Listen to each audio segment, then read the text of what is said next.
자, 이번 시간은 이런 교재 98페이지 오시면 돼요. 98페이지 보시면 용도구역편이 나와 있죠. 네, 용도구역편 진행할 수 있도록 하겠습니다. 자, 98페이지 펼쳐놓고 잠깐 앞을 볼까요? 네. 자, 지금 우리 오늘 강의 드린 부분을 간추려 볼까요? 자, 우리는 지금 국토의 계획 및 이용에 관한 법률, 국토계획법을 학습을 하고 있습니다. 자, 이 국토계획법의 핵심은 우리나라 국토를 개발하기 위한 각종 행정계획, 국토계획이 이 법의 핵심이 되죠. 그래서 자, 국토계획법상 국토계획 체계는 이렇게 되어 있죠. 제일 위에 무엇이 있죠? 광역도시계획이 있었죠. 지난주에 공부했습니다. 그렇죠? 그리고 이제 광역도시계획이 수립된 지역이라면 여기에 부합될 수 있도록 한 개의 도시와 군 단위로 국토가 계획됩니다. 도시군 계획이 되는 거죠. 도시군 계획이 됩니다. 그 도시군 계획에는 두 가지가 있죠. 도시군 기본계획과 그리고 도시군 관리 계획이 있죠. 자, 광역도시계획과 도시군 기본계획에서 장기적인 발전 방향과 목표를 제시하면은 그게 부합될 수 있도록 도시지역과 군지역을 관리하기 위해서 구체적인 정책 몇 개죠? 구체적인 정책 6개. 6개의 구체적인 정책으로 입안하고 결정할 수 있는 행정계획이 도시군 관리계획이다라고 했어요. 그래서 도시군 관리계획으로 정책을 입안해서 결정할 수 있는 대상이 6개죠. 1번. 자, 도시군 관리계획이란 도시지역과 군지역의 토지 위에다가 용도지역, 용도지역과 용도지구, 그리고 용도구역이라는 것을 새로 지정도 합니다. 지정도 하고 지정된 것을 변경할 수 있는 행정계획을 도시군 관리계획이라고 한다. 해서 이제 기반시설 설치, 정비, 개량, 도시개발 사업과 정비 사업, 그리고 지구단위 계획구역 지정과 변경, 그리고 입지 규제 최소 구역의 지정과 변경 등을 도시군 관리 계획이라고 합니다. 자, 우리는 오늘 도시군 관리 계획으로 지정하고 변경하는 것을 결정할 수 있는 용도지역편, 용도지구편을 공부한 거죠. 맞죠? 네. 용도지역이 무엇인지, 용도지역의 개요를 설명드렸고요. 도시지역 안에 16개, 도시지역 밖에 5개, 즉 21개의 용도지역 종류, 그리고 21개의 용도지역별 지정 목적을 배웠고요. 그리고 용도지역 안에서 행위제한, 건축제한이죠. 용도지역 안의 행위제한은 대통령령으로 정함이 원칙인데, 즉 국토계획법 시행령으로 정함이 원칙인데, 예외적으로 용도지역 안에서의 행위제한을 대통령령으로 정하지 않고 개별 법률로 정하는 경우도 있다라고 했죠. 예를 들면 어떤 용도지역 안의 농공단지 안에서 건축제한은 산업 입지 및 개발에 관한 법률, 그리고 농림지역 안에 농업진흥지역은 농지법에 의해서, 농림지역 안에 보전산지는 산지관리법, 농림지역 안에 초지는 초지법과 같은 개별법에 의해서 건축제한을 받게 됩니다. 이런 걸 배웠죠. 그리고 용도지역 안에서의 건폐율, 용적률을 배운 거죠. 그 다음에 용도지구가 무엇인지, 용도지구의 의의를 배운 거죠. 용도지구가 뭐죠?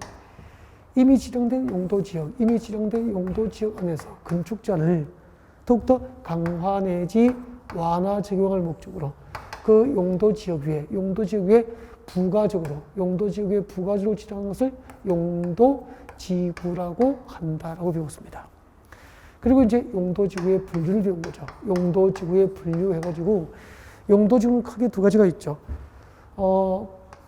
국토의 계획 및 이용에 관한 법률, 그죠? 법률과 그리고 그 시행령, 법령상 국토의 계획 및 이용에 관한 법률과 그 시행령, 대통령령으로 지정하는 용도지구, 법령상 용도지구가 있습니다. 법정 용도지구라고 그랬죠? 네, 법정 용도지구가 있다고 그랬고요. 그 다음에 이제 전국의 대도시 시장들은 지역 여건상 필요하면, 시도나 대도시의 지역 여건상 필요하면 이 법령상 용도지구 외에 새로운 용도지구 신설을 도시군 관리계획으로 결정하여 고시할 수 있습니다. 여기까지 배운 거죠. 이때 신설 용도 지구를 이제 지정하는 뭐 기준이라든지 뭐 그죠? 신설 용도 지구 안에서 행위 제한, 건축 제한 등은 어떻게 하는지 등은 나중에 이제 시각서에서 다루게 되는 거죠. 자, 그다음에 뭘 공부했죠? 용도 지구 안에서 행위 제한이죠. 용도 지구 안의 행위 제한, 건축 제한을 배운 거죠. 용도 지구 안에서의 행위 제한, 건축 제한은 대통령 명령으로 정함이 원칙이 용도 지역 안에서 행위 제한은 대통령 명령으로 정함이 원칙이지만 용도 지구 안에서 행위 제한, 건축 제한은 도시군 계획 조례로 정함이 원칙이다. 근데 용도지구 안에서의 건축 제한을 조례로 정하지 않은 용도지구 가장 대표적으로 4개를 배웠죠. 4개. 고도지구 안에서 건축 제한은 도시군 관리계획에 의한다. 그죠? 그리고 자연지락지구 안에서의 건축 제한은 대통령령, 이법 시행령에 의한다. 집단지락지구 안에서의 건축 제한, 행위 제한은 개발제한구역의 지정 및 관리에 관한 특별조치법, 개특법에 의한다. 그 다음에 개발지정지구 안에서의 건축 제한은 지구단위계획과 개발계획에 의한다. 이런 것을 배운 거죠. 자, 이번 시간에 저희들이 공부할 주제는 용도구역, 용도구역편을 공부하게 됩니다. 자, 똑같이 합니다. 용도구역이 무엇일까요? 용도구역이 무엇인지의 개요를 설명드립니다. 그리고 용도구역의 종류를 소개하면서 용도구역의 종류 중에서 주로 이제 오늘은 시가와 주둔구역, 시가와 주둔구역하고 입지규제 채소구역, 시가와 주둔구역과 입지규제 채소구역 위주로 이제 간략하게 수업을 진행하는 방법으로 그렇게 준비를 하게 될 겁니다. 자, 이렇게 해서 도시군 관리계획 중 용도지역편, 용도지구편, 그리고 용도구역편을 모두 마무리를 하게 되는 거죠. 네. 자, 그러면은 이제 본격적으로 용도구역을 학습해 볼까요? 지금까지 저희들이 공부한 내용을 간단하게 이제 전체적인 체계가 어떻게 되어 있을까요? 라고 하는 것을 보신 거고요.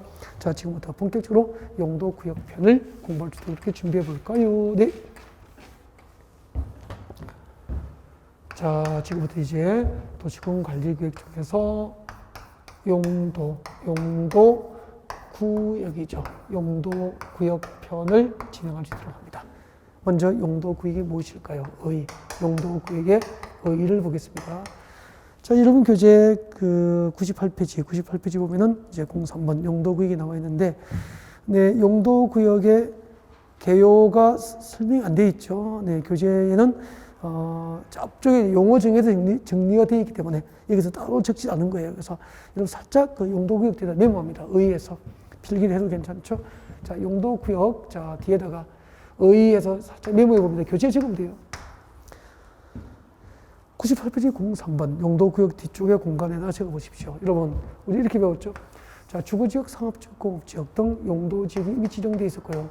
자, 이렇게 지정된 용도지역, 주거지역, 상업지역, 공업지역 등 용도지역이 지정되어 있었고, 이 지정된 용도지역 안에서 건축 제한을 더욱더 강화하거나 완화 적용함으로써 그 용도지역의 지정으로 달성할 수 없는 부수적인 목적 달성을 위해서 용도지역 위에 부가적으로 지정합니다. 이게 뭐죠?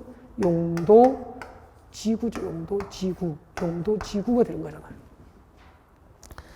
지정된 용도지역 안에서 건축 제한을 더욱더 강화하거나 완화 적용함으로써 용도지역의 지정으로 달성할 수 없는 뭐 재예방, 미관 개선, 그죠? 그다음에 재예방, 화재 예방, 개발 진흥, 그죠? 경관을 보호 형성 등 부수적인 목적 달성을 위해서 용도지역 위에 부가적으로 지정하면 용도지구가 되는 거죠. 자, 용도구역이 뭐냐면 용도구역은 주거지역, 상업지역, 공업지역, 녹지지역 등등 용도지역이 이미 지정되어 있을 거예요. 그 용도지역 위에 용도지구가 부가적으로 지정되어 있어요. 용도구역은 이 용도지역과 용도지구의 지정만으로 달성할 수 없는 특별한 목적 달성을 위해서 용도지역, 용도지구 안에서 건축 제한을 더욱더 강화 내지 완화하여 따로 정할 목적으로 만든 것을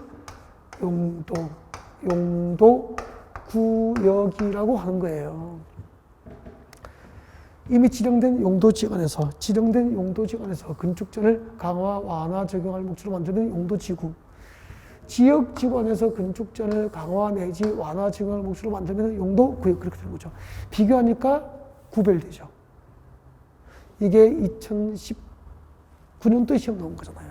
용도지구의 개념이. 그래서 꼭 좀 기억했으면 좋겠고, 그 다음에 이제 용도구역의 개요를 여러분에게 좀 보여드리겠습니다. 용도구역의 개요, 종류 등을 자연스럽게 지도 위에서 현장을 통해서 용도구역이 어디에 지정되는지 자 소개하면서 용도구역의 종류를 볼 수 있도록 해드릴까요? 자, 용도구역은 안 보세요. 여러분, 여기 인천이에요. 인천. 우리 국토 가운데서 인천처럼 인구와 사립이 밀집되어 있고 이미 개발했고 앞으로 개발할 곳을 용도 지정하면 도시지역이 되는 거죠. 인천의 용도 지역은 도시지역이 됩니다. 도시지역이에요. 자, 도시지역은 주거지역, 상업지역, 공업지역, 녹지지역으로 다시 제 용도가 구분되어 있는데, 자, 여기는 인천시 녹지지역입니다. 녹지지역. 용도지역이 녹지지역이에요. 자, 이 녹지지역은 두 가지로 묶여서 되게 무엇으로 묶이냐면 녹지지역이면서 동시에 그린벨트로 묶입니다. 그린벨트로 묶이죠. 그 그린벨트를 이 그린벨트의 정식 명칭, 법상 명칭이 뭐죠? 개발 제한 구역. 개발 제한 구역이 되는 거죠. 우리가 말하는 그린벨트예요. 건축물의 건축 등 개발 행위를 제한할 목적으로 만든 용도구역이 되는 거죠. 용도구역 하나를 배운 거죠. 이 개발제한구역은 단독으로 개발제한구역 시험이 거의 안 나와요. 네. 그래서 아직까지는 다루지 않죠. 네. 일단은 개발제한구역은 누가 지정하죠? 그 지정과 변경, 개발제한구역 지정과 변경 이건 배웠잖아요. 지난주에. 국토교통부 장관이 직접 결정할 수 있는 대상, 도시군관리계획으로 위반된 것을 국토교통부 장관이 직접 결정할 수 있는 대상 배웠죠. 그거예요. 네. 국토교통부 장관이 직접 결정할 수 있는 대상이 국토교통부 장관이 위반한 도시군관리계획, 개발제한구역 지정과 변경을 위한 도시군관리계획, 국가계획과 연계된 시가와 조정구역의 지정과 변경. 그래서 개발제한구역은 누가 지정하죠? 국토교통부 장관이 지정합니다. 어떤 목적으로 지정하죠? 개발제한구역 지정 목적. 어떤 목적으로 지정하죠? 보십시오. 개발제한구역이 지정되면 여기는 건축물의 건축 등 개발이 제한되는 거예요. 건축물의 건축 등 개발이 제한되니까, 그죠? 도시의 무질서한 확산을 이쪽으로 도시가 무질서하게 확산되는 것을 막을 수 있잖아요. 그래서 도시의 무질서한 확산 방지, 도시의 무질서한 확산을 방지하는 게 첫 번째 목적이에요. 그리고 건축물의 건축 등 개발이 제한되니까 도시 주변의 자연환경을 보존할 수 있죠. 도시 주변의 자연환경, 도시의 무질서한 확산을 방지하고 도시 주변의 자연환경을 잘 보존해서 세 번째로 이 도시민들, 여기에 살고 있는 인천 시민들에게 건전한 생활환경, 건전한 생활환경, 건전한 생활환경을 확보해. 전부 교재에 나와 있잖아요. 이게 개발제한구역 지정 목적입니다. 그리고 국방부 장관의 요청이 있으면 보안상 도시개발 제한을 목적으로도 개발제한구역 지정될 수 있는 거죠. 이렇게 도시의 무질서한 확산을 방지하고 도시 주변의 자연환경을 잘 보존해서 도시민들에게 건전한 생활환경을 확보해주고 보안상 도시개발 제한을 목적으로 개발제한구역을 지정하고요. 앞으로 개발제한구역 안에 땅 사면은 궁금하죠. 개발제한구역 안에 땅 사면은 행비제한을 받게 돼요. 개발행위 제한을 받게 되는데 궁금하죠. 이 개발제한구역 그린벨트 안에서 땅 사면은 어떤 개발행위가 금지되어 있는지, 어떤 개발행위는 허가받고 할 수 있는지, 어떤 개발행위는 신고를 할 수 있는지 행위 제한에 관한 사항은 이 법, 국토교육부에서 직접 정하지 않고 아까 잠깐 나왔죠. 개발제한구역의 지정 및 관리에 관한 특별조치법, 약칭해서 개특법이라고 합니다. 이 법에서 정하게 돼요. 그래서 이 법을 보고 그린벨트에서 어떤 개발행위가 금지되어 있는지, 어떤 개발행위는 허가 대상인지, 어떤 개발행위는 신고로 개발할 수 있는지 등을 컨설팅하게 되는 거죠. 이게 다 배운 거예요, 지금. 그래서 별도로 출제를 하지 않기 때문에 이 정도 내용을 기본적으로 다뤄드리게 돼요. 그리고 문제풀이 할 때 약간만 보완해서 이제 하면 되는 거죠. 내용은 이론은 다 강의되어 드는 거예요. 이 정도예요. 그래서 시험 낼 내용이 없잖아요. 그래서 간접적으로 이제 뭐 개발자구역 지정과 변경을 위한 도시공관리위원 국토부 장관이 결정한다. 이 정도를 OX로 판단할 수 있으면 된다는 겁니다. 아셨죠? 부담 없이 들어두시면 돼요. 그 다음에 공원이죠. 녹지지역 일부는 그린벨트, 나머지는 공원으로 묶여 있는데 이 공원이 정식 명칭이 뭐냐면은 자 도시 자연 공원 구역이에요. 도시 자연 공원 구역이 되는 거죠. 도시 자연 공원 구역이 됩니다. 자, 도시 자연 공원은 또 이제 기회가 있으면은 다음에 다시 볼 수 있도록 그렇게 합니다. 출제가 단독으로 이루어지지 않는다는 거죠. 네. 자, 그 다음에 인천광역시 주변의 녹지적은 그린벨트, 개발제한구역과 공원으로 묶여 있고요. 여기는 안 묶이죠. 안 묶이면 그대로 있습니까? 시가지로 조성됩니까? 시가지로 조성되겠죠. 그래서 도시지역과 그 주변지역에서 무질서하게 시가지가 막 조성되는 거예요. 이것은 곧 난개발과 국토 파괴의 원인이 되기 때문에 이 도시지역과 그 주변지역에서 무질서한 시가화를 방지할 목적으로 여기다가 용도구역을 지정합니다. 이게 뭐죠? 시가화. 무질서한 시가지 개발 과정을 조정하기 위해서 만들었기 때문에 이름을 시가화 조정구역이라고 부르는 거죠. 시가화 조정구역은 단독 출제가 되는 테마가 돼요. 그래서 시가화 조정구역은 잠시 뒤에 다시 한 번 더 구체적으로 학습을 할 수 있도록 준비를 하겠습니다. 지금 알 거예요. 아셨죠? 네. 그 다음에 지금 우리는 서울입니까? 인천입니까? 인천이죠. 인천이고 여기는 인천 앞바다 공유 쓰면 바다라고 가정을 합시다.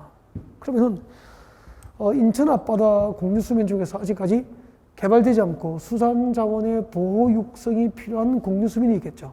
이렇게 수산자원의 보호 육성이 필요한 공유 수면과 그 인접된 토지를 대상으로 수산자원 보호 육성을 목적으로 용도구역을 지정합니다.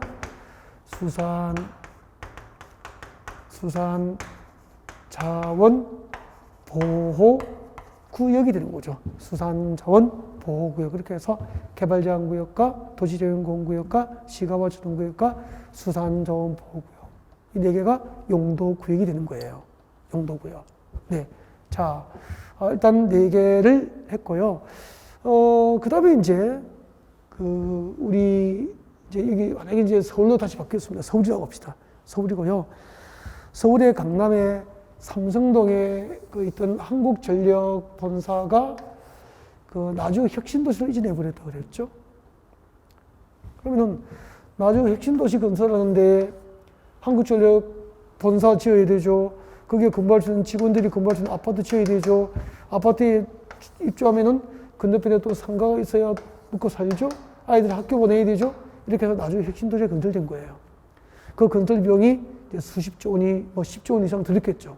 그래서 이 나주 혁신도시 건설 비용을 정부는 구하기 위해서 삼성동에 한국전력 본사가 있던 그 땅을 팔아야 되는 거죠.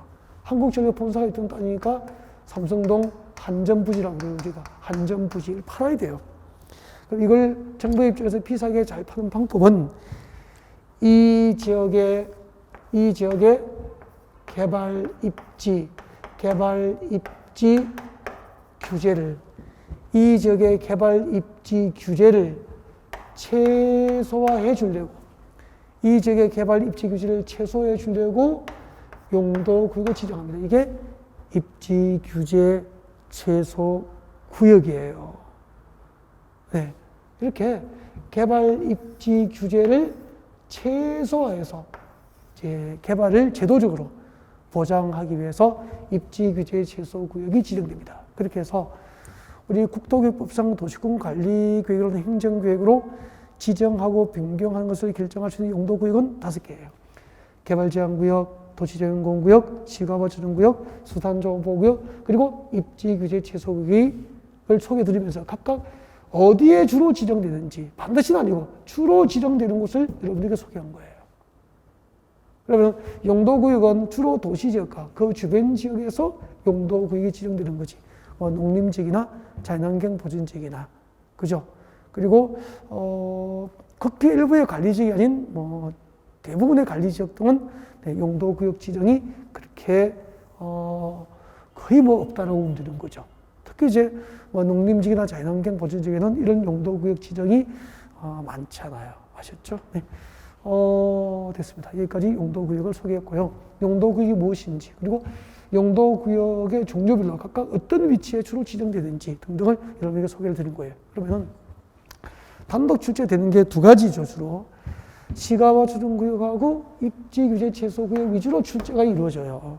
그래서 지금부터 이제 시가와 주둔구역과 입지규제 최소구역을 구체적으로 여러분이 수험 준비를 하실 수 있도록 지금부터 챙겨드리겠습니다. 자, 시가와 주둔구역부터 같이 볼까요? 네. 자, 여러분 교재 봅니다. 여러분 교재. 시가와 주둔구역이니까, 잠깐 책장을 넘겨야겠죠. 여러분 교재 100페이지입니다. 여러분 교재 100페이지 오시면 됩니다. 100페이지. 100페이지 오셔가지고 시가와 주둔구역이 나와 있습니다. 별표를 하나 하시고요. 자, 시가와 주둔구역을 누가 지정할까요? 네. 줄 것입니다. 시도지사 미줄 거예요. 시도지사 미줄 것이고 밑에다가 적으십시오. 지정권자. 시가와 주둔구역이라고 하는 용도구역 누가 지정하죠? 시도지사가 지정합니다. 시도지사 지정이 원칙이에요. 시가와 주둔구역 지정을 위한 도시공관리계획은 시도지사가 결정고시 한다. 이게 원칙인데 이제 예외적으로 국토부 장관입니다. 자, 동그라미 1번에서 하나, 둘, 셋, 넷, 다섯 번째 줄 보세요. 동그라미 1번에서 다섯 번째 줄 보면 다만 미칠 거예요. 국가계획과 연계하여 찾으셨습니까? 줄 것이십시오.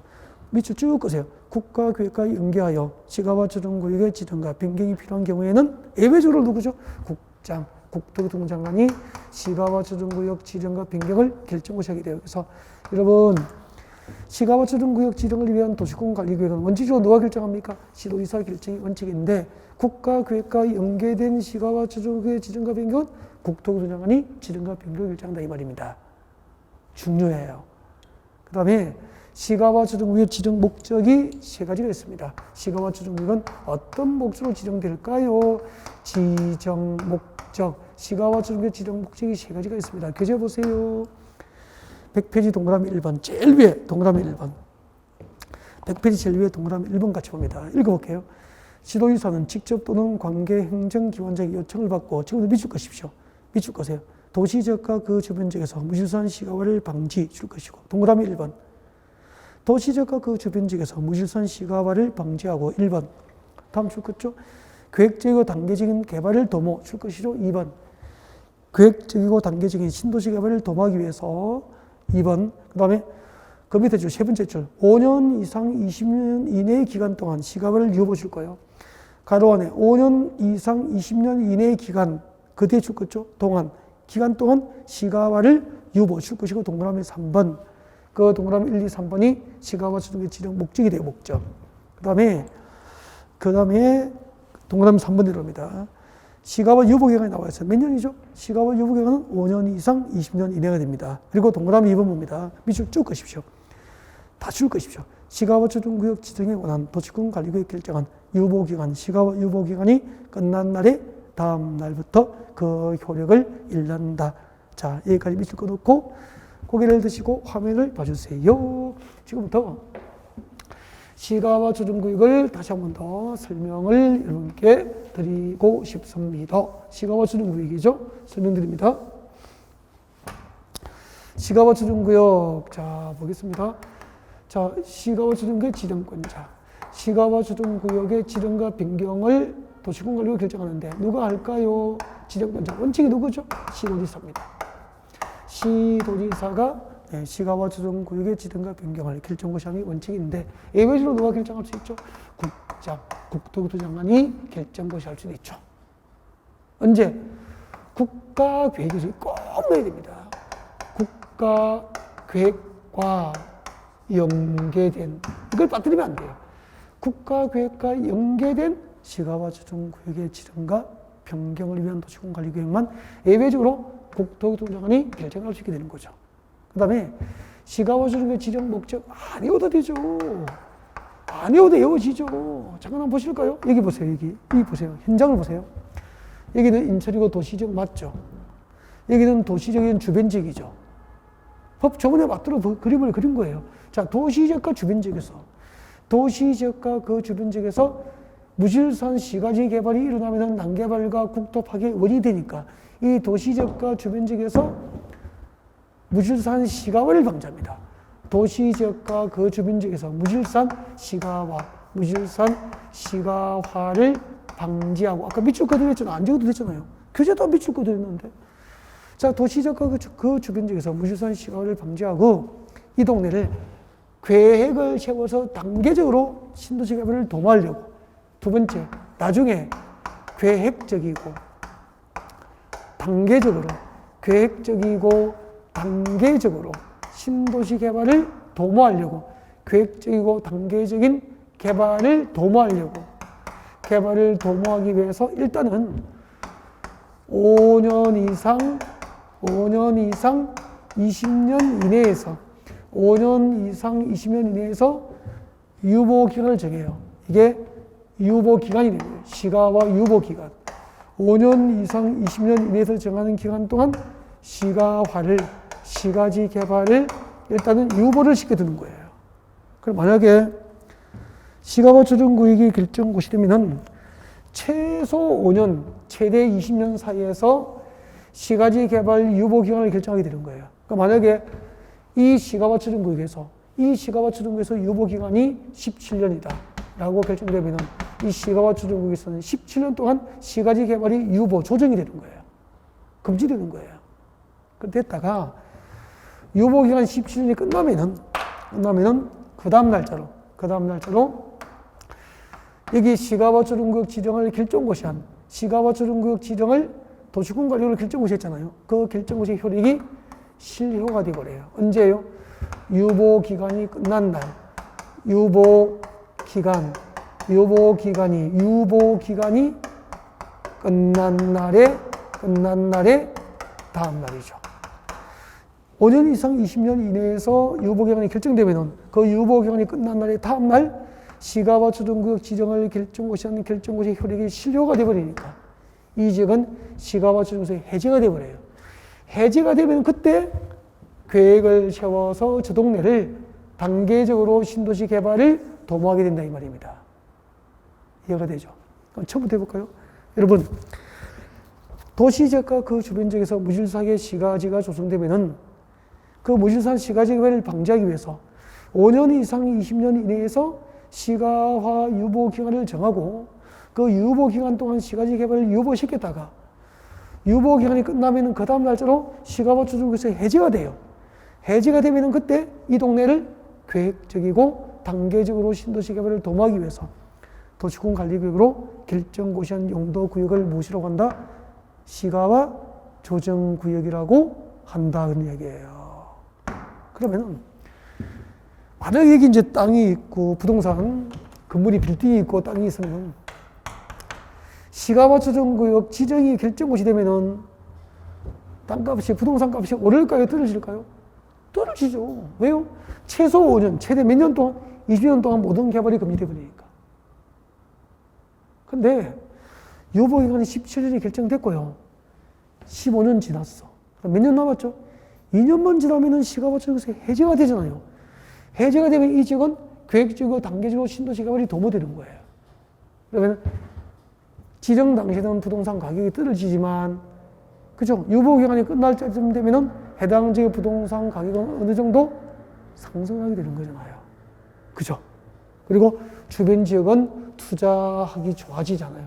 여기가 시가지로 개발되면 그 후광 효과가 있는 지역은 투자 적격이 되는 거 아니에요. 그죠? 그러면은 시가와 조정구역이 무엇인지 아시겠죠? 누가 지정하는지, 어떤 몫으로 지정되는지, 그리고 시가와 조정구역에서 유보기간은 몇 년 이상, 몇 년 이하에서 정하는지, 그리고 시가와 조정구역 지정을 결정고시의 효력이 언제 실효되는지 등을 배우게 된 거죠. 그럼 이제 궁금한 게 있죠. 시가와 조정구역 안에서 땅 가지고, 부동산 가지고 있으시는 분들, 시가와 조정구역 안에서의 행위 제한, 이게 중요하잖아요. 근데 좀 어려워요. 시가와 조정구역 안에서의 행위 제한이 어떻게 될까요? 시가와 조정구역 안에서의 행위 제한입니다. 시가와 조정구역 안에 땅 가지고 있으면은 개발의 제한이 어떻게 될까요? 같이 보겠습니다.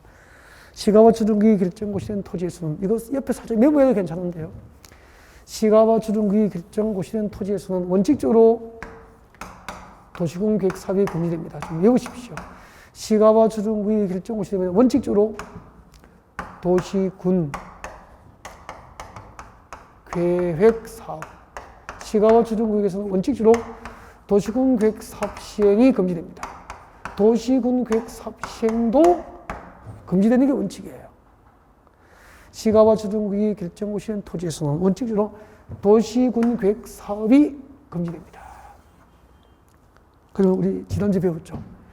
국토계획법상 도시계획과 군계획으로 결정된 사업, 도시군계획 사업에는 세 가지가 있죠.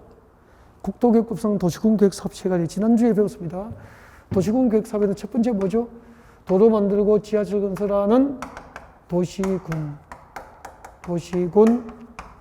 계획 시설 사업이 있습니다. 지난주에 배우도 생각이 안 나는 게 정상이에요. 한 번 들으셨기 때문에 괜찮아요. 앞으로 계속 연습할 거예요. 도시군 계획 시설 사업이 있죠. 도시군 계획 시설 사업이 있고, 도시개발법상 도시개발 사업, 도시개발 사업이 있고, 그리고 도시 및 주거환경 정비법상 정비 사업이 있습니다. 정비 사업, 이 세 개를 도시군 계획 사업이라고 그래요. 도시군 계획 시설 사업, 도시군 계획 시설 사업, 도시개발 사업, 정비 사업, 이 세 개가 도시군 계획 사업이고, 시가와 주둔구역이 결정고시 된 토지에서는 원칙적으로 이 도시계획과 군계획으로 결정된 이 세 가지 사업 시행도 금지돼요. 그러니까 도로 만들고 지하철 건설하고 학교를 짓고 공항을 만들고 항만 조성하는 도시군계획시설 사업 금지되어 있어. 신도시를 개발하는 도시개발 사업 금지돼. 재개발, 재건축 사업 등 정비 사업도 금지돼. 그러니 부동산 값은 떨어질 수밖에 없죠. 이렇게 시가와 주둔구역으로 결정고시 된 토지에서는 원칙적으로 도시군계획 사업이 금지되는데 예외가 있어요. 예외. 다만 도시군 계획 사업이 금지되는 게 원칙이지만 예외적으로 국방상 공익상 시가와 주둔구역에서 사업 시행이 불가피한 것, 국방상 공익상 사업 시행이 불가피한 것, 이때 그것은 도시군계획 사업이죠. 시가와 주둔구역에서의 도시군계획 사업은 원칙적으로 금지되어 있지만 국방상 공익상 사업 시행이 불가피한 도시군계획 사업은 예외적으로 가능하다는 얘기입니다. 이 두 개를 길지도 않잖아, 그죠? 이 두 개는 계속 좀 연습해서 암기했으면 좋겠습니다. 시가와 주둔구역이 결정고시 된 토지에서는 원칙적으로 도시군계획 사업은 금지됩니다. 그러나 국방상 공익상 시가와 주둔구역에서 사업 시행이 불가피하다고 관계 중앙행정기관장이 요청하고 국토교통장관이 시가와 주둔구역 지정 목적 달성에 지장이 없다고 인정하는 도시군계획 사업은 예외적으로 허용이 된다는 얘기예요. 누가 많이 읽어둘까요? 그것이 합격을 위한 싸움이 되는 거죠. 표지 한번 볼까요? 100페이지 큰 2번이죠, 중간에. 자, 시가와 주둔구역에서의 행비제한 별표두고요. 자, 동그라미 1번 보겠습니다. 시가와 주둔구역에서 도시군계획 사업은 도시군계획 사업 동그라미예요. 도시군계획 사업은 사적 개발입니까? 공적 개발입니까? 공적 개발이고 몇 가지가 있죠? 세 가지. 도시군계획 시설 사업과 도시개발 사업과 정비 사업 세 가지가 있고, 이 도시군계획 사업은 밑줄 가십시오. 국방상 공익상 시가와 주둔구역 안에서 사업 시행에 불가피한 것까지 줄 거예요. 밑에 적어요. 예외적 허용. 이렇게 도시군계획 사업은 국방상 공익상 사업 시행이 불가피한 것만 예외적으로 허용되고 있어. 그 말은 법 조문으로 표현하지 않았지만 무엇을 전제한 겁니까? 원칙적으로 금지되어 있는데 국방상 공익상 사업 시행이 불가피한 도시군계획 사업은 예외적으로 허용한다, 그 말이에요. 그래서 제가 원칙을 뽑아서 적어드린 거죠. 끝까지 읽어드릴까요? 시가와 주둔구역에서의 도시군계획 사업은 국방상 공익상 시가와 주둔구역 안에서 사업 시행이 불가피한 것으로서 관계 중앙행정기관의 요청이 있고 국토부 장관이 시가와 주둔구역 지정 목적 달성에 지장이 없다고 인정하는 도시군계획 사업은 예외적으로 허용되고 있다는 거죠. 그 밑으로 동그라미 2번 아래로 내려가시면 안 돼요. 아직까지 아시겠죠? 여기서 끝나셔야 됩니다. 그리고 오른쪽에 시박성은 참고하는 거지 이거 암기하고 하는 대상 아니에요. 네, 책장 넘기겠습니다. 믿고 따라오시면 돼요. 네. 그 다음에 입지규제 최소구역 여러분 교재 104페이지 봅니다. 여러분 교재 104페이지 오세요. 여러분 교재 104페이지 입지규제 최소구역이라고 나와 있을 겁니다. 별표를 하나 해두시고요. 간단하게 정리를 해볼까요? 네. 자, 입지규제 최소구역. 용도구역 중에서 두 번째 출제 가능한 것, 입지규제 최소구역. 여러분, 그 2020년 직전 시험에는 네, 입지규제 최소구역에서 출제가 됐습니다. 네.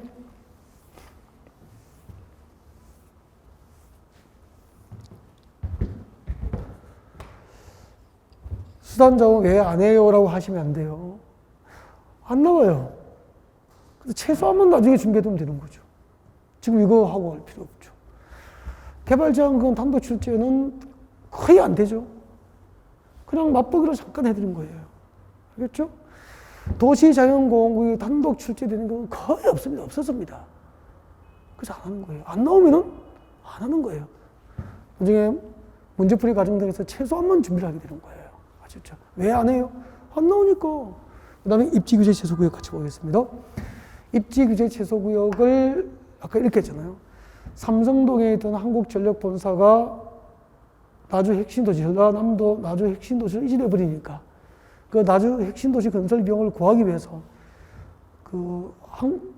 한전부지를 정부의 입장에서는 비싸게 팔아야 되는데 이걸 비싸게 파는 방법은 이 지역의 개발을 제도적으로 보장해주면 돼요. 그래서 이 지역의 개발 입지 규제를 최소화해주기 위해서 만든 용도 구역이 입지 규제 최소 구역이 돼요. 그럼 만약에 서울시에서 국토교통부장 서울시에서 자 삼성동 한전부지 땅 사면은 우리 서울시에서 책임지고 개발을 보장해 드릴 테니까 비싸게 사세요. 누가 믿냐고. 그죠? 그래서 입지 규제 최소 구역이 지정되면은 입지 규제 최소 구역 계획이라고 하는 행정계획을 수립해요. 이 행정계획에 의해서 입지 규제 최소 구역이 지정되면은 입지 규제 최소 구역 계획을 수립하고 이 계획에 의해서 제도적으로 이 입지 규제 최소 구역의 개발이 보장되는 거죠. 예를 들면 이 행정계획으로 입지 규제 최소 구역 계획으로 무엇을 보장해 주냐면은 이 입지 규제 최소구역에서 건축할 수 있는 건축물의 용도, 종류, 규모를 줄입니까? 늘려줍니까? 늘려주는 거죠.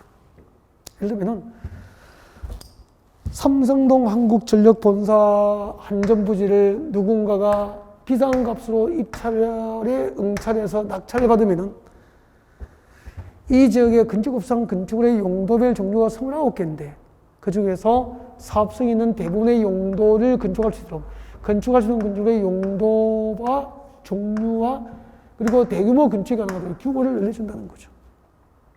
용도, 종류, 규모를 늘려줘요. 네. 그러면 이걸 누가 샀죠? 현대자동차 그룹에서 당시 언론에서 시가 5조, 6조 평가됐던 땅을 뭐 삼성하고 물밑에서 경쟁도 있었겠죠. 10조에 질러버렸잖아요. 10조 주고 산 거예요. 여기다가 이제 현대 비즈니스 센터 빌딩을 짓겠죠.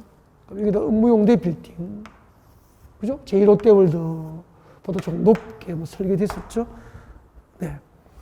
일단 사업성이 나는데 뭐 좀 더 층수를 낮출까, 뭐 실속 있게 할까, 상징성을 높일까 뭐 이런 뭐 요즘에 논쟁이 조금 있더라고요. 뭐 지켜봐야 되죠. 설계도대로 건축될 확률이 더 높겠죠. 네. 그 다음에 여기 업무 용도. 그 다음에 여기 제1롯데월드처럼 네, 아파트 들어갈 거예요. 주상복합. 그 다음에 백화점 판매 시설이죠. 백화점 판매 시설, 컨벤션, 문화, 전시 들어갈 수 있는 거잖아요. 세계적인 특 1급 호텔, 숙박시설 들어갈 수도 있죠. 숙박시설. 그 밑에 카지노 등 위락시설 들어갈 수 있죠. 상당히 입체적이고 복합적인 토지형이 동부될 수 있잖아요. 그래서 입지 규제 최소구의 지정 목적은 복합적이고 입체적인 토지용을 도모하기 위해서 이 지역의 개발 입지 규제를 최소화해주고 이 지역의 도시 정비가 획기적으로 촉진되겠죠. 그리고 이 지역은 또 다른 강남의 지역 거점으로 육성되는 거 아니에요. 이게 입지 규제 최소화의 지정 목적이에요. 복합적이고 입체적인 토지용을 도모하기 위해서 도시 정비를 촉진하고 또 지역 거점으로 육성될 수 있도록 하는 것이 입지 규제 최소화의 지정 목적이고, 그를 위해서 개발 입지 규제를 최소화해야 되는데 입지 규제 최소 계획이라는 계획에서 건축할 수 있는 건축의 용도 정류 규모를 늘려주고, 그렇죠? 그리고 건폐율, 용적률, 높이 규제를 풀어주는 거죠. 그리고 이 지역에 필요한 기반시설, 도로, 상하수도, 공원, 녹지 등 기반시설도 확보해 줍니다.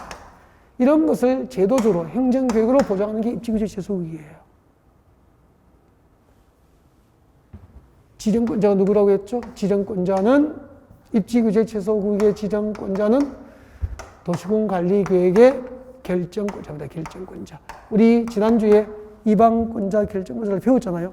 그 도시군관리계획 결정권자는 전부 지정과 변경을 결정할 수 있게 돼요. 지정 목적, 어떤 목적으로 지정하죠? 지정 목적. 입지규제 최소구역의 지정 목적은 했잖아요. 복합적이고 입체적인 도시개발이 도모될 수 있도록, 그죠? 하기 위해서 제도적으로 개발 입지 규제를 완화해 주어서 도시 정비를 촉진하고, 그 다음에 지역 거점을 육성하는 게 목적이죠. 그 다음에 이제 이 정도가 기본이라면은 어디에 입지 규제 최소를 지정할 수 있는지 등등을 간단하게 다 적어줬기 때문에 지금 말씀드린 것을 다시 한 번 더 교재로 체크해 드릴게요. 자, 여러분 교재입니다.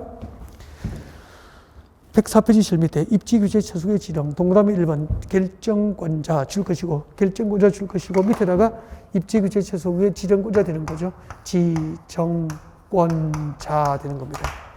자, 지정권자는 도시지역에서 복합적인 토지용 정진, 동그라미 1번 도시 정비 촉진 밑줄 것이죠. 동그라미 2번 지역 거점 육성, 동그라미 3번. 이 세 개가 지정 목적이에요. 지정 목적.